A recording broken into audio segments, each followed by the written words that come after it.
Hello नमस्कार बच्चों। आज का जो हमारा लेक्चर है, इस लेक्चर में हम लोग आर्टिकल 16 को डिकोड करेंगे।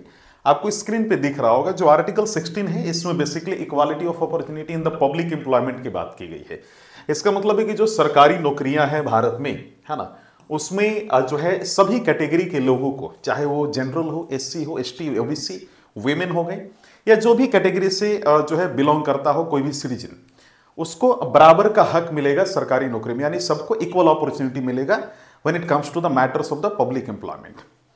इस आर्टिकल के तहत जो डिस्क्रिमिनेशन है उसको सोसाइटी से खत्म करके जो वीकर सेक्शन है, जो डिसएडवांटेज्ड ग्रुप है इंडियन सोसाइटी की, उसको अपलिफ्ट करने की बात कही गई। यानी कहने का मतलब है कि जो भी भारत का सिटीजन होगा उसको सरकारी नौकरी में बराबर का हक मिलेगा, है ना। और जो डिसएडवांटेज्ड ग्रुप होगा उसके लिए ऐसी कानून बनाएगी गवर्नमेंट, है ना, या फिर ऐसी स्कीम्स या पॉलिसीज बनाएगी जिससे कि वो जो डिसएडवांटेज्ड ग्रुप है वो अपलिफ्ट हो पाए। एक बड़ी इंटरेस्टिंग चीज आपको बताना चाहता हूं, जो आर्टिकल 16 है इसमें टोटल 6 क्लॉजेस दी गई हैं। कितने क्लॉजेस हैं? टोटल क्लॉज इसमें 6 दिया गया है। और इंटरेस्टिंग बात यह है कि इसमें जो टोटल क्लॉज 6 है, इसमें से जब हमारा इंडियन कॉन्स्टिट्यूशन एडॉप्ट किया गया था 26 नवंबर 1949 को, और हमारे इंडियन कॉन्स्टिट्यूशन को जो लागू किया गया था, इंप्लीमेंट किया गया था इंडिया में 26 जनवरी 1950 को, उस दिन अगर मैं बात करूं, यानी अगर कहूं तो ओरिजिनल कॉन्स्टिट्यूशन में हमारे यहां पर आर्टिकल 16 में टोटल 5 क्लॉजेस थी।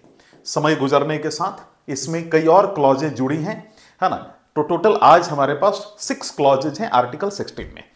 मैं यहां पर एक चीज और बताना चाहता हूं, क्लॉज 1 और 2 और इसके बाद क्लॉज 3, 4, 5, 6।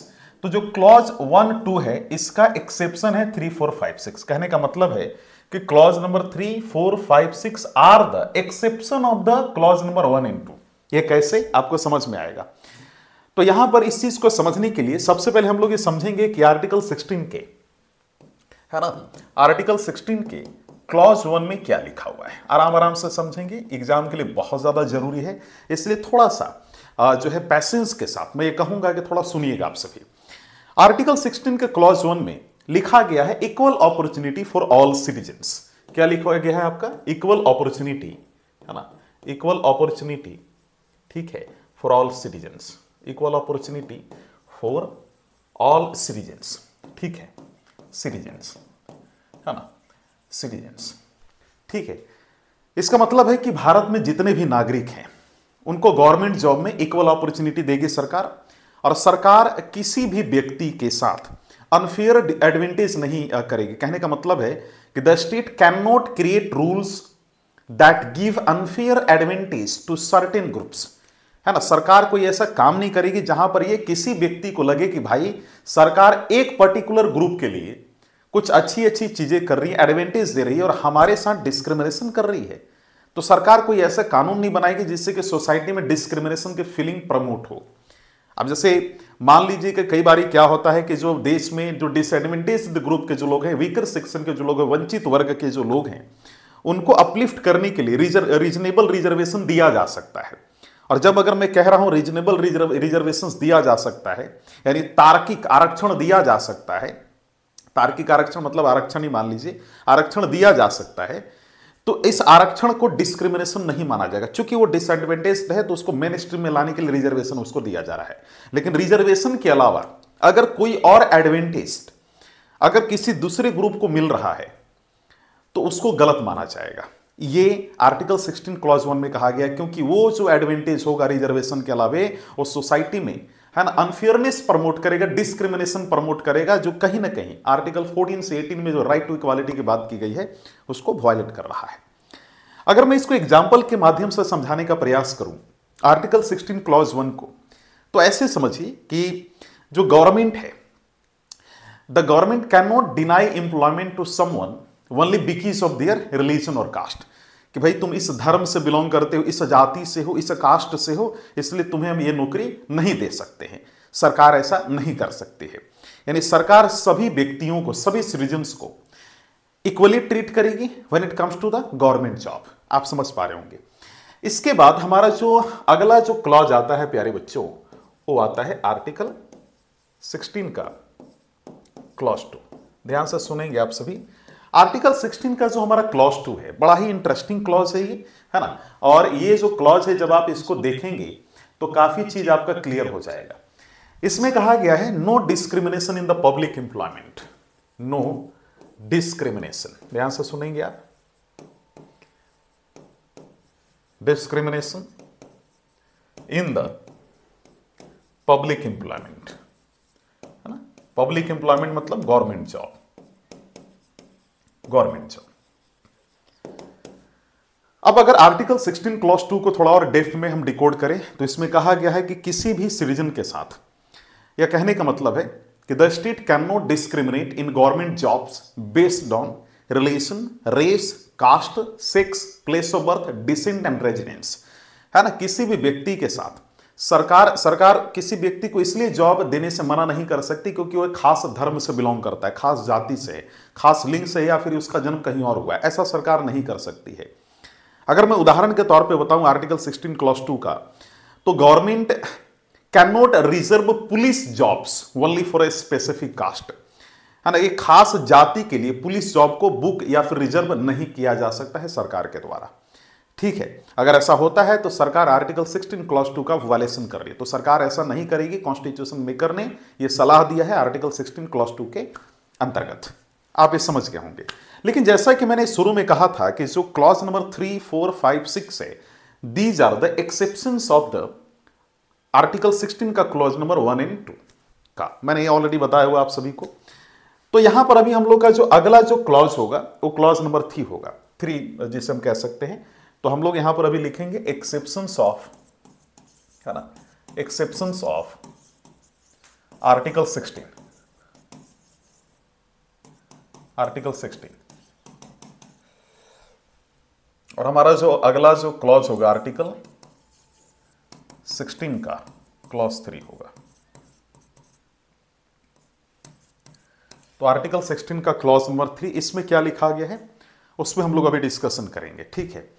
देखिए आर्टिकल 16 का जो क्लॉज नंबर 3 है, इसमें रेजिडेंस बेस्ड एम्प्लॉयमेंट कंडीशंस की बात की गई है ना, रेजिडेंस, ठीक है, बेस्ड, ठीक है, एम्प्लॉयमेंट कंडीशंस की बात की गई है, कंडीशंस की बात की गई है। तो इसमें क्या है, देखिए आप सभी ने अक्सर सुना होगा कि एक पर्टिकुलर स्टेट में वहां के स्टेट गवर्नमेंट ने अपने राज्य के सभी लोगों के लिए अपने राज्य की सभी नौकरियां रिजर्व कर दी, यानी दूसरे राज्य के लोग आकर उस राज्य में नौकरी नहीं ले सकते। अक्सर आपने ऐसा सुना होगा। इसको हम लोग कहते हैं रेजिडेंस बेस्ड एम्प्लॉयमेंट कंडीशन। इसकी चर्चा आर्टिकल 16 क्लॉज 3 में की गई है। इसमें कहा गया है कि जो पार्लियामेंट है, हमारे देश का जो पार्लियामेंट सांसद है, वो अगर चाहे तो किसी स्टेट को ये अलाउ कर सकती है कि ठीक है भाई, आप अपने स्टेट में रेजिडेंस बेस्ड कंडीशन जो है लागू कर सकते हैं, है ना। अगर पार्लियामेंट ने किसी स्टेट को अलाउ नहीं किया है रेजिडेंस बेस्ड एम्प्लॉयमेंट कंडीशन अपने राज्य में लागू करने के लिए, तो कोई राज्य बिना पार्लियामेंट के परमिशन के रेजिडेंस बेस्ड एम्प्लॉयमेंट कंडीशन अपने राज्य में लागू नहीं कर सकती है। अगर ऐसा कोई राज्य करता हुआ पाया जाता है या फिर कोई ऐसा राज्य स्टेट करती है कि रेजिडेंस बेस्ड एम्प्लॉयमेंट कंडीशन लागू कर दी बिना पार्लियामेंट के परमिशन के, उस रेजिडेंस बेस्ड एम्प्लॉयमेंट कंडीशन की जो पॉलिसी है उस पर्टिकुलर स्टेट के लिए, उसको समाप्त कर दी जाएगी, उसको रद्द माना जाएगा। याद रखिएगा कि जब तक पार्लियामेंट किसी स्टेट को अलाउ न करे कि आप अपने राज्य में रेजिडेंस बेस्ड एम्प्लॉयमेंट कंडीशन को लागू कर सकते हैं, तब तक कोई स्टेट गवर्नमेंट ये सोच भी नहीं सकती है। वो अलग बात है, वोट बैंक पॉलिटिक्स की वजह से कई बार ऐसा देखा गया है कि सरकारें अपने यहाँ पे रेजिडेंस बेस्ड एम्प्लॉयमेंट कंडीशंस लागू कर देती हैं, लेकिन बाद में कहीं ना कहीं उसको खत्म करना ही पड़ता है एक सर्टेन पीरियड ऑफ टाइम के बाद, है ना। तो ये चीज आपको समझ में आ गया। उसी प्रकार आर्टिकल 16 क्लॉज 4, है ना। अच्छा, मैं यहां पे एक चीज बताना चाहता हूं, जो मेन मैसेज था आर्टिकल 16 क्लॉज 3 में वो ये था कि पार्लियामेंट अगर किसी स्टेट को अलाउ करती है कि ठीक है आप अपने स्टेट में रेजिडेंस बेस्ड एम्प्लॉयमेंट कंडीशन को लागू कीजिए, तो जाहिर सी बात है कि उस राज्य में सिर्फ उसी राज्य के बच्चे फॉर्म भर पाएंगे, एप्लीकेशन अप्लाई कर पाएंगे, फॉर्म अप्लाई कर पाएंगे और एग्जामिनेशन दे पाएंगे या फिर सर्विस जो है ज्वाइन कर पाएंगे। दूसरे राज्य के जो बच्चे हैं वो अप्लाई नहीं कर पाएंगे, यानी दूसरे राज्य के बच्चों के साथ यहां पे डिस्क्रिमिनेशन किया जाएगा। ये एक्सेप्शन है। डिस्क्रिमिनेशन आर्टिकल 16 में अलाउड नहीं है एम्प्लॉयमेंट कंडीशन में when it comes to the government job, लेकिन इस केस में अलाउड होगा क्योंकि पार्लियामेंट ने उस राज्य के बच्चों को, उस राज्य के कैंडिडेट्स को वो अलाउ किया है कि सिर्फ ही आप अपने ही स्टेट में आप अपना फॉर्म भर सकते हैं। कहने का मतलब कि सिर्फ उस राज्य की नौकरी में उसी स्टेट के लोग फॉर्म भर सकते हैं, है ना। अगर उस राज्य के जो लोग हैं और राज्यों में भर सकते हैं, लेकिन अपने राज्य में सिर्फ उनको ही फॉर्म भरने का अधिकार है, बाहरी लोगों को फॉर्म भरने का अधिकार नहीं। बाहरी लोग गवर्नमेंट जॉब में अप्लाई नहीं कर सकते, उनको नौकरी नहीं मिलेगी। आप समझ रहे होंगे। और ऐसा होता है, some state governments job may be reserve for the residence of the state, है ना। ये चीजें ऑलरेडी आप समझ चुके हैं। तो ये डिस्क्रिमिनेशन अगर ऐसा पार्लियामेंट प्रोवाइड कर रही है, स्पेशल एडवांटेज प्रोवाइड कर रही है किसी पर्टिकुलर स्टेट को, तो यहां पे आपको डिस्क्रिमिनेशन दिख रहा होगा और ये डिस्क्रिमिनेशन अलाउड है ना, क्योंकि एक्सेप्शन के अंतर्गत आ रहा है। ये मैंने आपको शुरू में ही बता दिया था। उसी प्रकार हमारा जो आर्टिकल 16 का जो क्लॉज नंबर 4 है, इसमें बैकवर्ड क्लासेस की रिजर्वेशन की बात की गई है ना। रिजर्वेशन, ठीक है, for backward classes, for backward classes, reservation for backward classes, है ना। अब बैकवर्ड क्लास अगर मैं कह रहा हूं तो बैकवर्ड क्लास मतलब पिछड़ा वर्ग, और पिछड़ा वर्ग में आमतौर पर एससी एसटी या जो ओबीसी है उनको काउंट किया जाता है। ये आप पहले क्लियर कर लीजिए। तो ओबीसी में भी जो एसी बीसीज हैं, एसी बीसी मतलब होता है सोशली इकोनॉमिकली जो बैकवर्ड कास्ट हैं, जो बेसिकली ओबीसी का ही एक पार्ट होता है, उनके बारे में यहां पर बात की जा रही है। तो मैं चाहता हूं कि थोड़ा सा आराम आराम से समझेंगे, हड़बड़ाने की आवश्यकता नहीं है।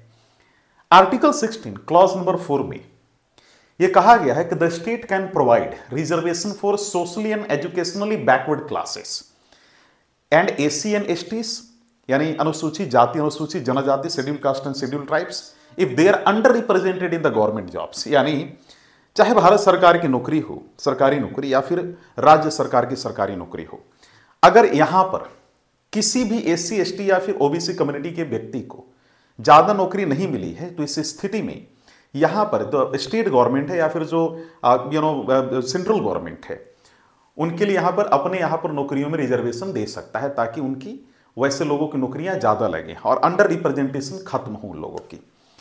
अगर आपको याद हो तो जो बीपी मंडल का जो रिपोर्ट आया था, जिसे हम कहते हैं मंडल कमीशन रिपोर्ट, बिंदेश्वरी प्रसाद मंडल गया के रहने वाले थे।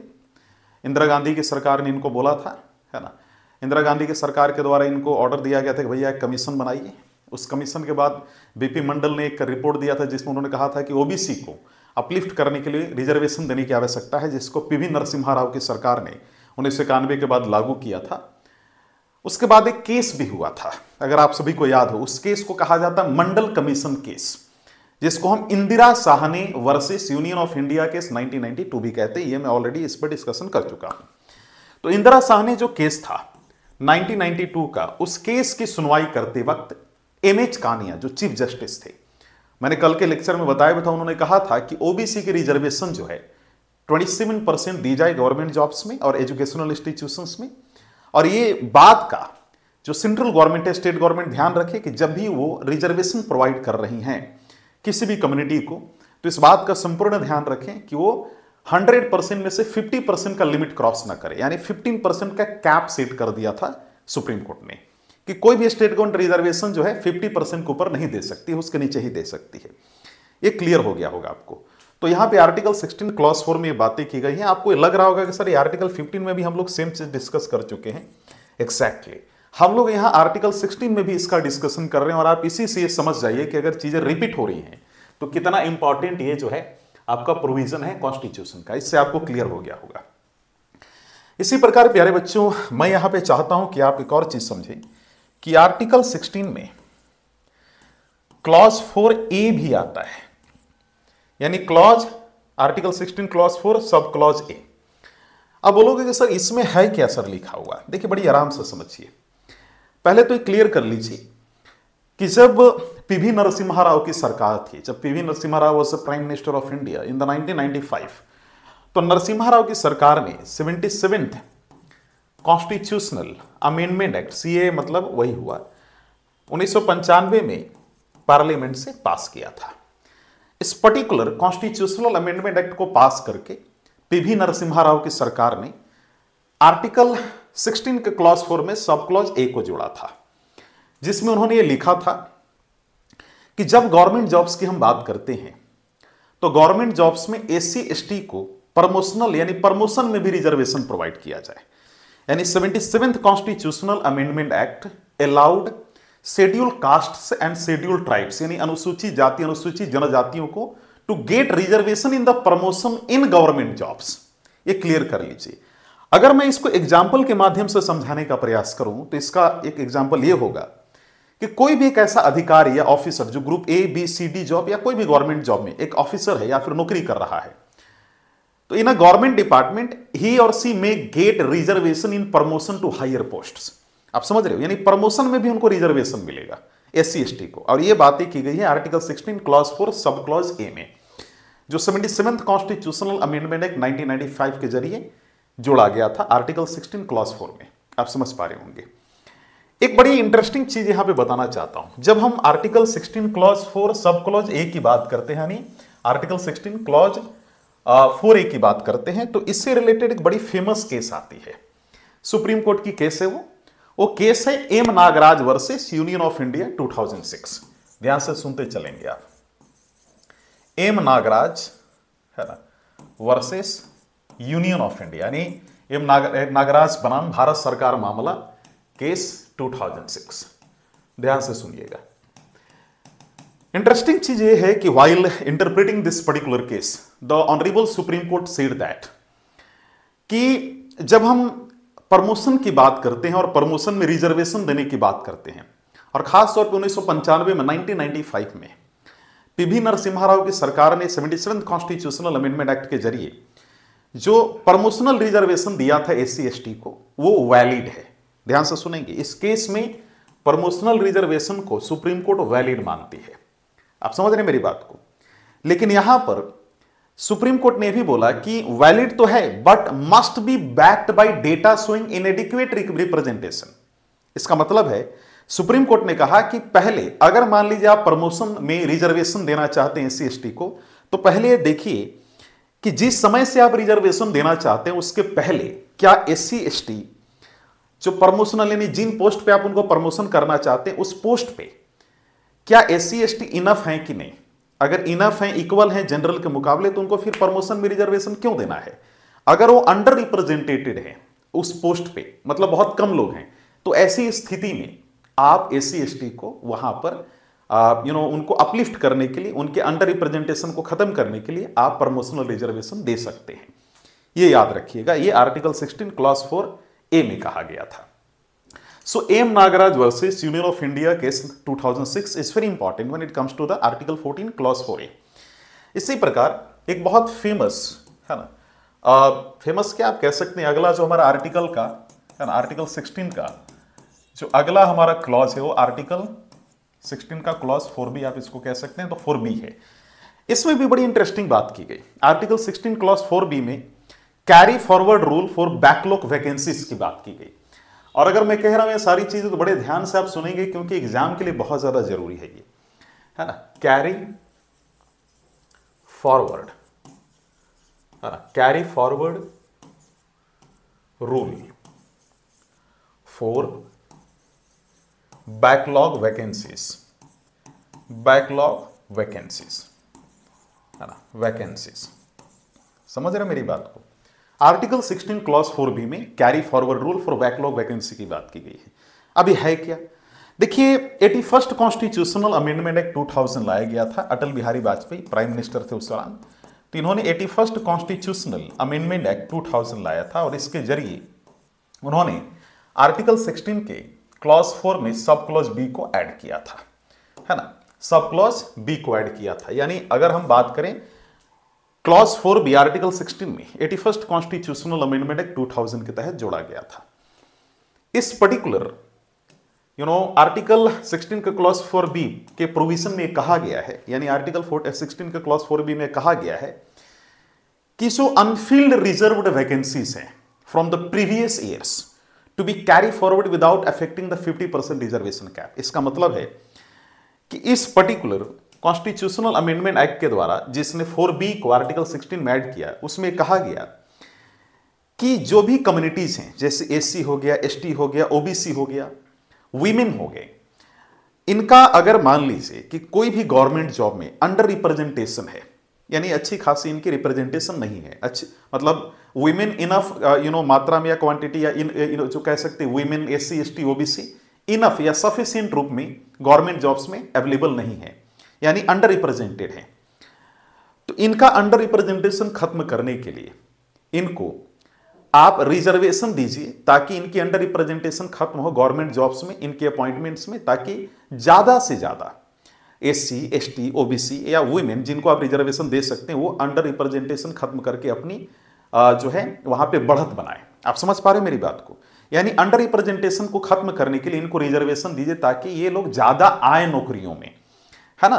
और ये याद रखना है कि जब आप इनको रिजर्वेशन दें, यानी बैकलॉग वैकेंसी को खत्म करने के लिए जब आप रिजर्वेशन दें इनके अंडर रिप्रेजेंटेशन मिटाने के लिए, तो इस बात का संपूर्ण ध्यान रखें कि कहीं आप 50% का जो रिजर्वेशन कैप जो 1992 के इंदिरा साहनी केस के दौरान ऑनरेबल जो सुप्रीम कोर्ट के द्वारा कहा गया था उसका तो वायलेट नहीं कर रहे हैं।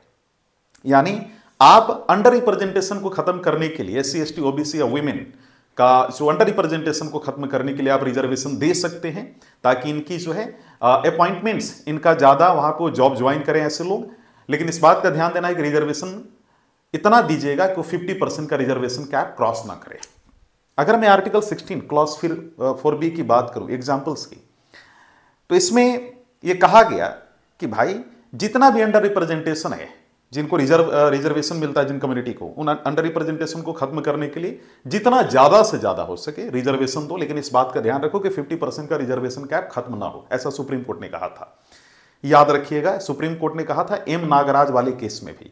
और 81st कॉन्स्टिट्यूशनल अमेंडमेंट एक्ट 2000 के तहत अटल बिहारी वाजपेयी की सरकार ने भी ये सारी बातें जिक्र की और ये सारी चीजों को आर्टिकल 16 के क्लॉज 4B में ऐड कर दिया, इंसर्ट कर दिया, इंसाइंड कर दिया। आप समझ पा रहे होंगे। तो जो हमारा एम नागराज केस है प्यारे बच्चों, एम नागराज केस है ना, M Nagaraj versus Union of India case है ना, ये बेसिकली हमारे आर्टिकल 16 के क्लॉज 4A क्लॉज 4B दोनों से डील करती है ना। तो इसमें यह भी बेसिकली मैं फिर से कह दूं कि यहां पर जो बात की गई है वो बात इसलिए की गई है कि जो अंडर रिप्रेजेंटेशन है उसको खत्म करके रिप्रेजेंटेशन इंक्रीज किया जाए एससी, एसटी, ओबीसी या फिर जो वीकर सेक्शन के लोग हैं उनका गवर्नमेंट जॉब्स में। ये आपको क्लॉज 4B में आपको दिखेगा। तो क्लॉज 4A और क्लॉज 4B आपका क्लियर हो गया। अच्छा, कई बच्चों का एक बड़ा कंफ्यूजन होता है, मैं चाहता हूं कि उसको पहले क्लियर कर दूं, इसके बाद हम लोग आर्टिकल 16 के क्लॉज 5 और क्लॉज 6 में आगे बढ़े। एक बच्चे ने प्रश्न किया था कि सर क्रीमी लेयर क्या होता है। देखिए बात समझिए, 1992 में जब इंदिरा साहनी केस की सुनवाई जब MH कानिया कर रहे थे, इंदिरा साहनी केस को हम मंडल कमीशन केस भी कहते हैं, तो इंदिरा साहनी केस की रूलिंग करते वक्त है ना, ऑनरेबल सुप्रीम कोर्ट ने बड़ी अच्छी बात कही।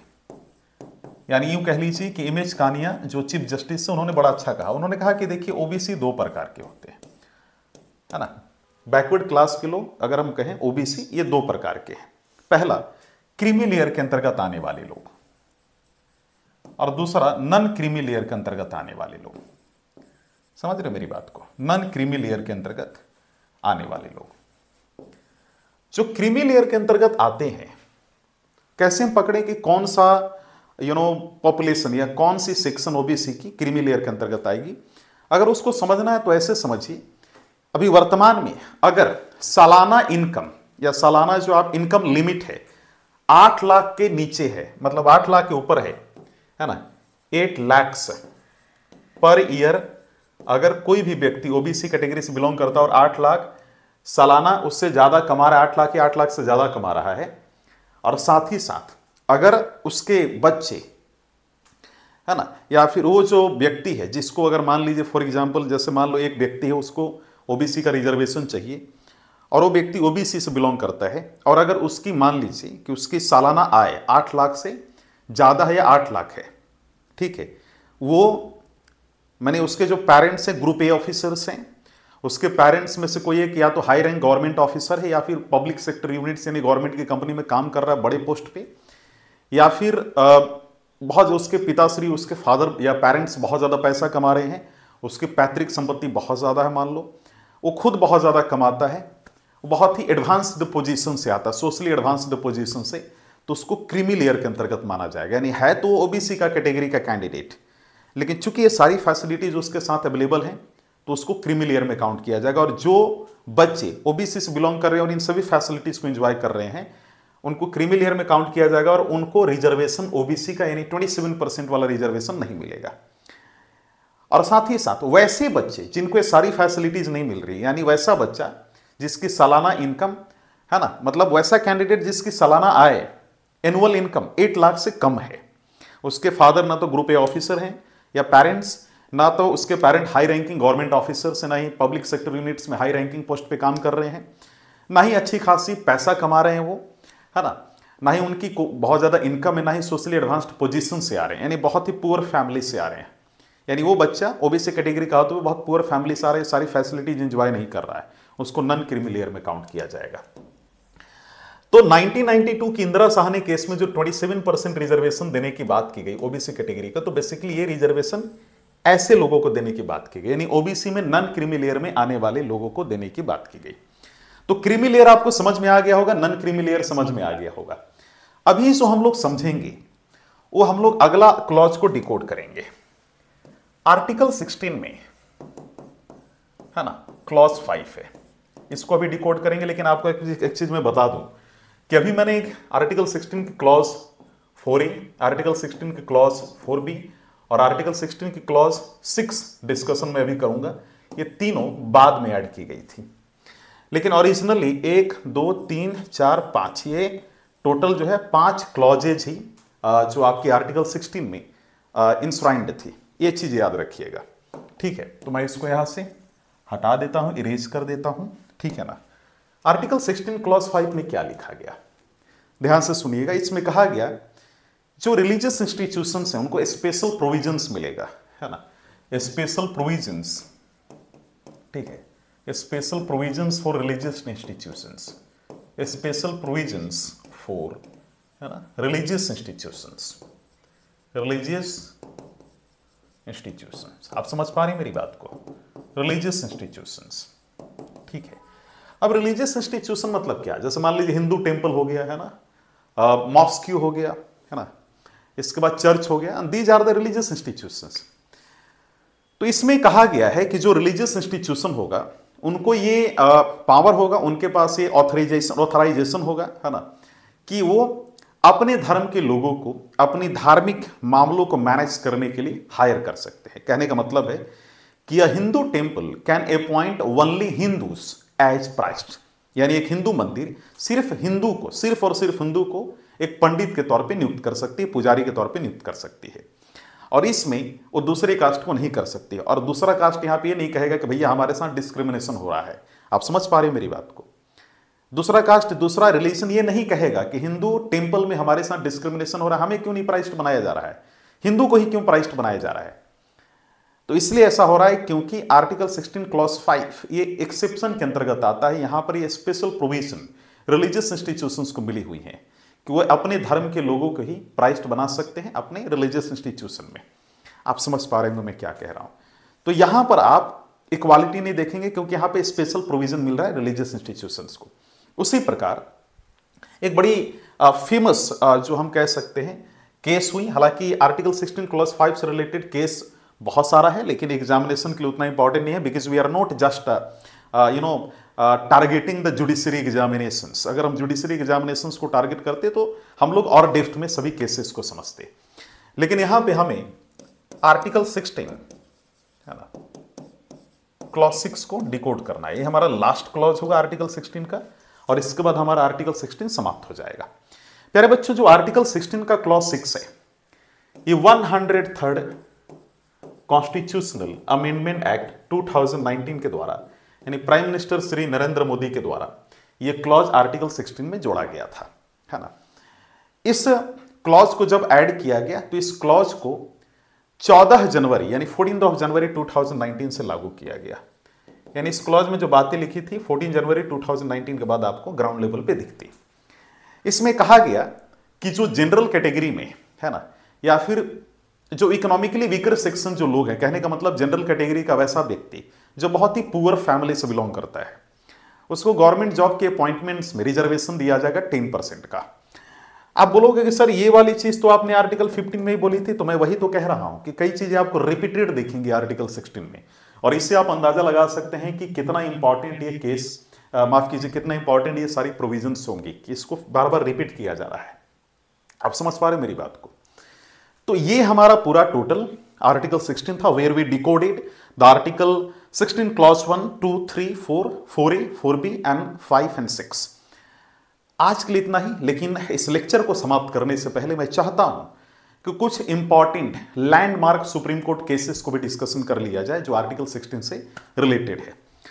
बहुत सारी केसेस हैं, लेकिन मैं 4 इंपॉर्टेंट केसेस का यहां पर जिक्र करूंगा, है ना। लैंडमार्क, ठीक है, supreme court cases, is it clear? Supreme court cases. प्यारे बच्चों, एक जो पहला जो सबसे फेमस केस है, कल मैंने इसके बारे में डिस्कशन भी किया था, state of Madras versus Champakam Dorai Rajan case 1951। इसके बारे में बहुत डिटेल में मैंने डिस्कशन किया था। स्टेट ऑफ मद्रास, है ना, यानी मद्रास राज्य बनाम Champakam, is it clear? Champakam Dorai Rajan, Dorai Rajan, Dorai Rajan, है ना, केस 1951, यानी चंपकम दोराई राजन मामला 1951। इसमें आप सभी को मालूम है कि कास्ट बेस्ड रिजर्वेशन को सुप्रीम कोर्ट ने खारिज कर दिया था।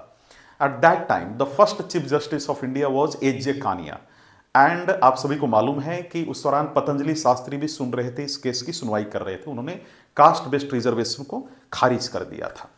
समय गुजरता गया, फिर एक इंदिरा साहनी केस हुआ। अगर आप सभी, मैंने इसके बारे में बताया भी आप सभी को है, कई बार डिस्कशन हो चुकी है। इंदिरा साहनी केस को मंडल कमीशन केस भी कहा जाता है। इंदिरा साहनी केस 1992 में हुई। इस केस की सुनवाई के दौरान honourable chief justice M H. Kania ने कहा कि जो ओबीसी को रिजर्वेशन 27% दिया जाए और जो टोटल रिजर्वेशन है उसमें 50% का कैप लगाया जाए। इसके बाद तीसरा जो केस हुआ, एम नागराज केस हुआ, जिसके बारे में मैंने अभी तुरंत डिस्कशन किया है। M Nagaraj case, is it clear? M Nagaraj case आप सभी को मालूम है कि 2006 में हुआ था। इसमें क्या कहा गया कि जो प्रमोशन में, है ना, SC ST को रिजर्वेशन दिया जाए अगर उनका अंडर रिप्रेजेंटेशन है पिछले वर्षों में, तो उनकी जो अंडर रिप्रेजेंटेशन है उसको खत्म करने के लिए प्रमोशन में इनको रिजर्वेशन दिया जाए। प्रमोशन में रिजर्वेशन देने की बात की गई है, अपॉइंटमेंट में नहीं। सो एम नागराज केस में प्रमोशनल रिजर्वेशन की बात की गई। उस दौरान सुप्रीम कोर्ट ने इसको यहां पर ऑर्डर के रूप में दिया। इसके बाद जो चौथा और मोस्ट इंपॉर्टेंट जो केस है उसको कहा जाता है जर्नेल सिंह केस 2018, है ना, जर्नेल सिंह केस, है ना, सिंह केस 2018, ठीक है। And this case is also very important, ठीक है। इसमें क्या कहा गया, ध्यान से सुनेंगे आप सभी। इसमें कहा गया कि जो SC ST रिजर्वेशन है प्रमोशंस में, है ना, ये जब भी गवर्नमेंट SC ST को प्रमोशनल रिजर्वेशन दे तो इस बात का ध्यान रखे कि वो वोट बैंक पॉलिटिक्स की वजह से ना दे। जब भी सरकार रिजर्वेशन इनको दे तो इस बात का संपूर्ण ध्यान रखे कि अगर इनका पास्ट ईयर्स में, प्रीवियस ईयर्स में इनका अगर गवर्नमेंट जॉब में, यानी जो प्रमोशनल एस्पेक्ट से अगर बात करूं या हायर पोस्ट पे अगर इनका अंडर रिप्रेजेंटेशन है, कम है SC ST के लोग, तो इनकी संख्या बढ़ाने के लिए रिजर्वेशन दी जा सकती है ना, अगले जो प्रमोशंस होंगी, अगली बार से जो प्रमोशंस होंगी। लेकिन गवर्नमेंट इस बात का ध्यान रखेगी कि अपनी वोट बैंक पॉलिटिक्स की वजह से कि भैया हम तो रिजर्वेशन दे देंगे, प्रमोशन में तो हमको वोट ज्यादा मिलेगा, इस पर्टिकुलर एम से या ऑब्जेक्टिव से रिजर्वेशन, प्रमोशनल रिजर्वेशन को प्रमोट नहीं करना है। प्रमोशनल रिजर्वेशन इसलिए गवर्नमेंट दे ताकि बैकलॉग जो अंडर रिप्रेजेंटेशन से प्रीवियस जॉब्स में, प्रीवियस ईयर को देखते हुए जो हायर पोस्ट पर जो कम रिप्रेजेंटेशन है SC ST का, उनकी रिप्रेजेंटेशन बढ़ाने के ऑब्जेक्टिव से इनको जो है प्रमोशनल रिजर्वेशन दिया जाए, ठीक है। तो promotional reservation vote bank politics की वजह से नहीं दिया जाना चाहिए, रीजनेबल दिया जाना चाहिए, ऐसा जर्नल सिंह केस 2018 में ऑनरेबल सुप्रीम कोर्ट ने इस केस को रूल करते वक्त कहा। प्यारे बच्चों, आज हमारा आर्टिकल 16 समाप्त हुआ। मैं एक चीज बताना चाहता हूं आपको। देखिए, फंडामेंटल राइट्स, पार्लियामेंट, ठीक है, ये ऐसे चैप्टर्स हैं जिसको जितना बढ़िया से आप समझेंगे ना उतना अच्छा होगा। कुछ ऐसे चैप्टर्स हैं जिसको आप नॉर्मल समझ के निकल जाइए, जैसे फंडामेंटल ड्यूटीज, उतना डेप्थ में नहीं समझना है।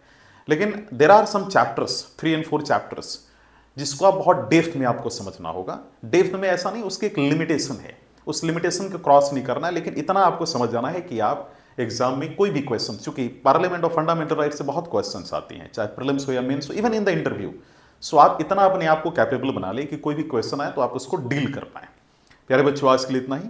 फिर मिलते हैं एक नई लेक्चर के साथ। In tomorrow's lecture we will discuss about the article 17। Thank you to all of you.